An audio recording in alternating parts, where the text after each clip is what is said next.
Video ini mempromosikan buku yang saya tulis berjudul Kecerdasan Tertinggi, Mencapai Tujuan Penciptaan Kita. Buku ini saya selesaikan penulisannya pada sekitar bulan Mei 2020. Nah, hanya membaca dan merenungkan, menghayati buku ini, banyak kelemahan dan masalah kita akan hilang segera. Kawan-kawan, yang akan Anda baca ini adalah peta jalan yang langsung dan tercepat menuju pribadi yang memiliki apa yang saya sebut kecerdasan tertinggi. Kita bisa menyebutnya super intelligence atau spiritual intelligence. Nah, dunia diciptakan bagi orang-orang paling cerdas ini. Satu-satunya alasan segala jenis kejahatan, segala jenis masalah sosial, dan segala jenis bencana, baik bencana alam, bencana ekonomi, dan bencana politik, masih terus menimpa umat manusia adalah karena kelangkaan pribadi-pribadi paling cerdas ini. Manusia yang ada di dunia ini tidak mampu mengatasi semua sumber kedukaan ini. Bahkan sebagian mereka terlibat di dalamnya, di dalam semua bencana ini. Mereka justru bagian dari permasalahan. Kita harus menginginkan kualitas ini, kecerdasan tertinggi ini, karena kita memang diciptakan untuk memiliki mutu-mutu terbaik ini, bukan untuk tujuan lain. Dan kita dibekali potensi-potensi untuk menyerap sifat-sifat unggul ini. Nah, ajaibnya, hanya dengan merenungkan sifat-sifat keunggulan yang akan digambarkan dengan jelas dalam buku ini, banyak masalah pribadi kita yang pada dasarnya disebabkan oleh keterbatasan ilmu akan segera hilang. Seolah suatu sumber kekuatan baru yang sangat besar muncul dari dalam diri. Kita merasakan kejelasan maksud hidup. Nah, begitu jelas, belum pernah kita mengalami ini sebelumnya. Seketika kita menemukan misi kita. Sayangnya, pembahasan kecerdasan tertinggi yang akan Anda temukan di sini tidak akan pernah bisa Anda temukan dari sumber lain. Isi semisal risalah ini tidak akan mampu diuraikan. Seandainya pun seluruh ilmuwan dan filsuf dunia dikumpulkan untuk meneliti dan mengungkapnya. Ini karena kecerdasan yang telah berhasil dikembangkan dunia hingga saat ini berada di tingkat operasional atau taktis yang lebih rendah. Nah, kecerdasan tertinggi berada di tingkat strategis, tingkat tertinggi. Nah, ini karena pengetahuan dan hikmah tentang kecerdasan tertinggi ini hanya berasal dari pencipta kita. Nah, akal dan pemikiran manusia setinggi apapun tidak sanggup mengungkapnya sendiri. Jadi, sangat penting bahwa Anda memberikan minat besar dan fokus Anda untuk memahami ini. Inilah satu-satunya kesempatan Anda untuk menciptakan perubahan besar dalam masyarakat.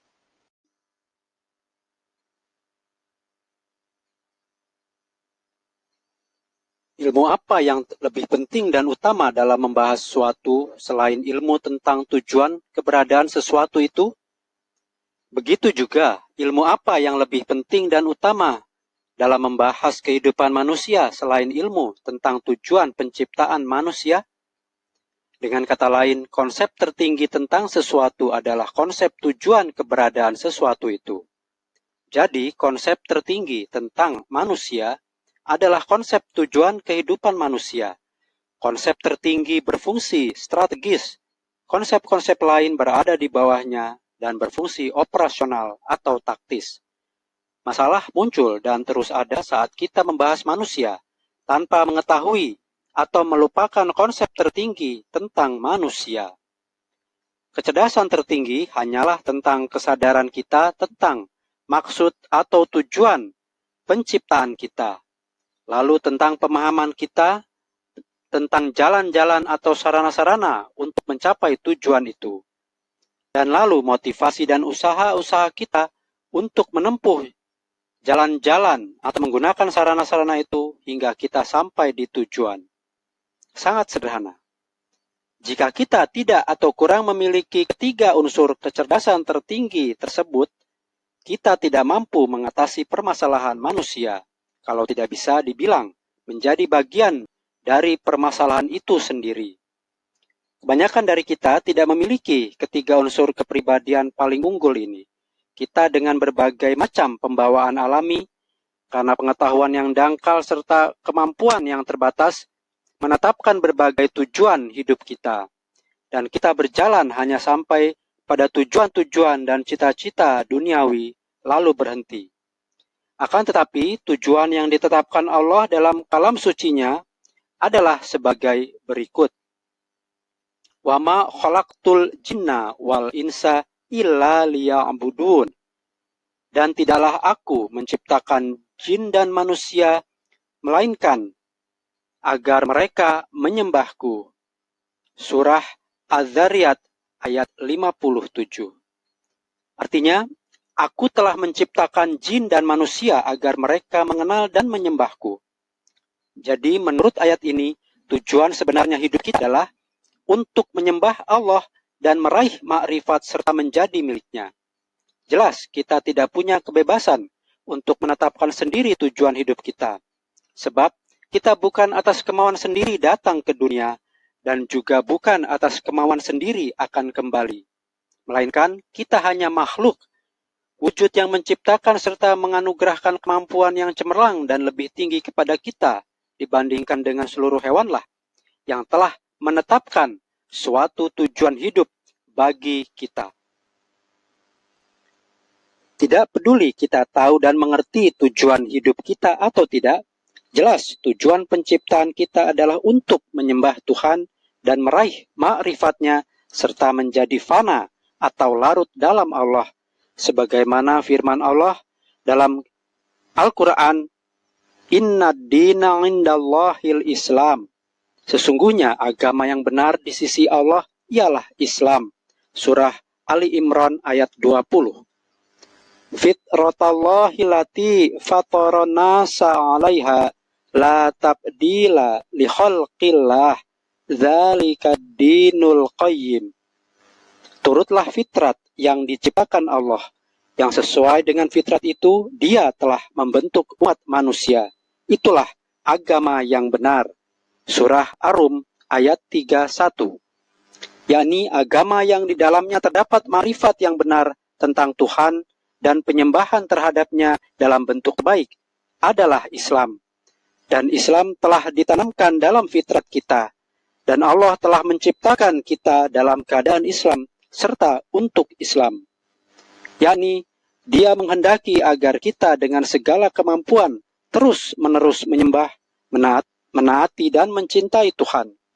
Itulah sebabnya Sang Maha Kuasa dan Maha Mulia telah menganugerahkan kepada kita seluruh kemampuan yang selaras dengan Islam. Segala organ dalam dan luar yang dianugerahkan kepada kita, atau segala kemampuan yang telah diberikan, tujuan sebenarnya ialah untuk mendapatkan ma'rifat ilahi dan menyembah serta mencintai Allah. Itu sebabnya kita, setelah tenggelam dalam ribuan kesibukan, tetap tidak menemukan kebahagiaan sejati dalam apapun kecuali pada Allah. Setelah menjadi hartawan, memperoleh kedudukan tinggi, menjadi pebisnis besar, meraih kekuasaan besar, atau dijuluki filsuf besar, akhirnya kita pergi dengan hasrat-hasrat besar karena belenggu-belenggu duniawi itu. Dan kalbu kita selalu mengecam kita karena tenggelam dalam dunia. Hati nurani kita tidak pernah menyetujui tindakan-tindakan kita yang licik, penuh tipu muslihat dan curang.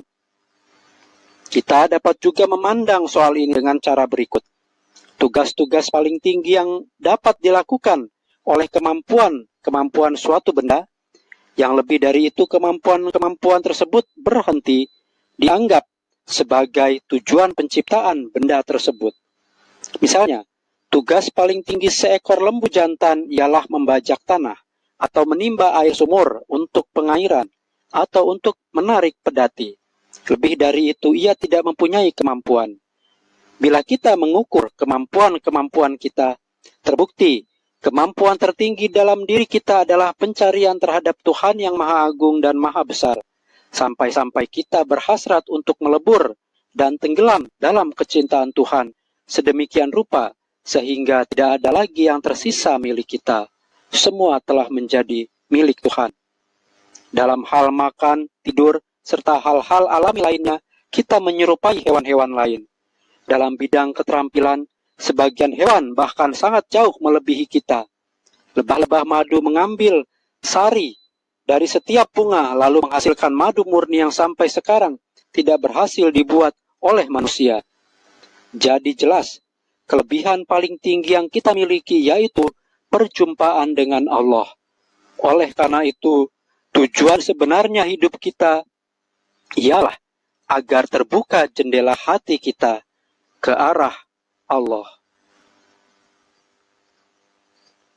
Ada cara lain untuk memahami tujuan penciptaan kita, yaitu kita wajib menjadi gambaran atau cerminan Tuhan jika ingin mencapai tujuan penciptaan kita. Dalam bahasa Arab, abd berarti budak atau hamba sahaya. Ubudiyat secara harfiah berarti penghambaan atau perendahan diri kepada wujud yang paling tinggi. Derajat merendahkan diri ini mengacu pada kesiapan yang sempurna untuk menerima pengaruh atau kesan dari wujud lain.